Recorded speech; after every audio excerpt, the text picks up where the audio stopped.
चुनाव संपन्न हुए, उसके परिणाम भी आए, कल सरकार भी बन गई, ये सब हो गया, लेकिन उसकी चर्चा अभी तक चलती है। जो हुआ वो क्यों हुआ, कैसे हुआ, क्या हुआ,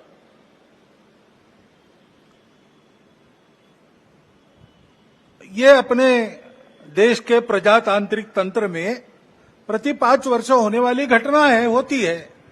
उसके अपने नियम है, डायनेमिक्स है, उसके अनुसार होता है। अपने देश के संचालन के लिए कुछ निर्धारण करने वाला वो प्रसंग है, महत्वपूर्ण है। लेकिन हम चर्विचर्वण करते रहे, इतना महत्वपूर्ण क्यों है? समाज ने अपना मत दे दिया, उसके अनुसार सब होगा। क्यों, कैसे, इसमें संघ के हम लोग नहीं पढ़ते। हम अपना कर्तव्य करते रहते, लोकमत परिष्कार का प्रतिवर्ष करते हैं, प्रति चुनाव में करते हैं, इस बार भी किया है। चुनाव प्रचार की या चुनाव में जो होता है उसकी बात ऐसी है, वास्तव में तो प्रजातंत्र की अनिवार्य आवश्यक प्रक्रिया है और उसमें 2 पक्ष रहते हैं, इसलिए स्पर्धा रहती है। स्पर्धा रहती है तो दूसरे को पीछे करने का, स्वयं को आगे बढ़ाने का काम होता ही है, होना ही चाहिए। परंतु उसमें भी एक मर्यादा है, असत्य का उपयोग नहीं करना। चुने क्यों जा रहे लोग? संसद में जाएंगे, बैठकर अपने देश को चलाएंगे, सहमति बनाकर चलाएंगे।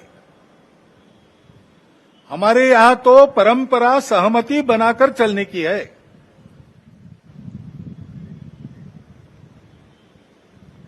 समानो मंत्र समिति समानी समानम मनस सह चित्तमेशाम।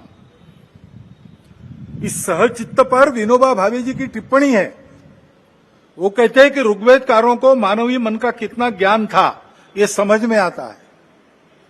सब जगह उन्होंने कहा है, समानो मंत्र समिति समानी समानम मना, लेकिन चित्त के बारे में सम नहीं कहा, क्योंकि प्रत्येक व्यक्ति का चित्त मानस अलग अलग होता ही है और इसलिए 100% मतों का मिलान होना संभव नहीं है।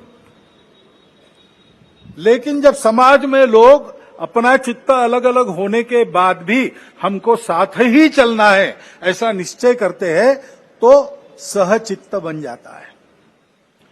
वास्तव में संसद क्यों है और उसमें 2 पक्ष क्यों है? इसलिए है कि दोनों पहलू उजागर हो। किसी भी सिक्के के 2 पहलू रहते हैं, ऐसे किसी भी प्रश्न के 2 पहलू रहते हैं। एक पक्ष एक पहलू का विचार करता है तो दूसरे पक्ष ने दूसरा पहलू उजागर करना है, ताकि जो होना है वो पूर्णतः ठीक हो, सहमति बने। इसलिए संसद बनती है, लेकिन ऐसी सहमति बनना स्पर्धा करके आए लोगों में थोड़ा कठिन भी रहता है और इसलिए हम बहुमति का आसरा लेते हैं। उसके लिए स्पर्धा चलती है। ये स्पर्धा है, कोई आपस का युद्ध तो है नहीं। जिस प्रकार ये बातें हुई, जिस प्रकार एक दूसरे को लताड़ना हुआ, जिस प्रकार प्रचार के दौरान हमारे करने से समाज में मनमुटाव बढ़ेगा, 2 गठ बटेंगे, आपस में शंका संशय उत्पन्न होगा, इसका भी ख्याल नहीं रखा गया और विनाकारण संघ जैसे संगठनों को भी उसमें खींचा गया। टेक्नोलॉजी का सहारा करके असत्य बातें परोसी गई, नितांत असत्य। क्या शास्त्र का, विज्ञान का, विद्या का ये उपयोग है? सज्जन विद्या का ये उपयोग नहीं करते। विद्या विवादाय ये खलस्य, ऐसा कहा है। विद्या विवादाय धनम मदाय शक्ति परेशान परपीडनाय खलस्य साधो विपरीतमेतत् ज्ञानाय दानाय च रक्षणाय। विद्या का उपयोग प्रबोधन करने के लिए होता है, लेकिन आधुनिक विद्या टेक्नोलॉजी का उपयोग असत्य परोसने के लिए किया गया। ऐसे से देश कैसे चलेगा भाई? आखिर सबको देश ही चलाना है ना। 2 पक्ष है, विरोधी पक्ष कहते हैं, मैं प्रतिपक्ष कहता हूं।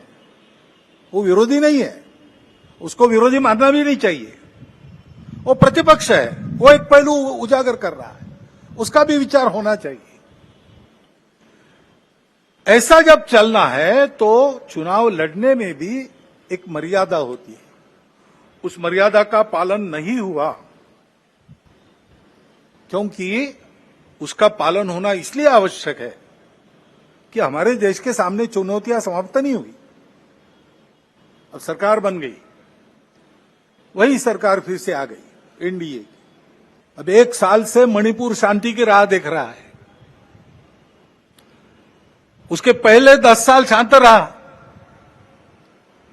पुराना गन कल्चर समाप्त हो गया ऐसा लगा, और अचानक जो कलह वहां पर उपज गया या उपजाया गया, उसकी आग में अभी तक जल रहा है, त्राही त्राही कर रहा है। कौन उस पर ध्यान देगा? और नए न्यूज़ों के लिए देखते रहिए अपना चैनल TV22 न्यूज़। लाइक करें, शेयर करें, सब्सक्राइब करें और बेल आइकन बटन दबाना ना भूलें।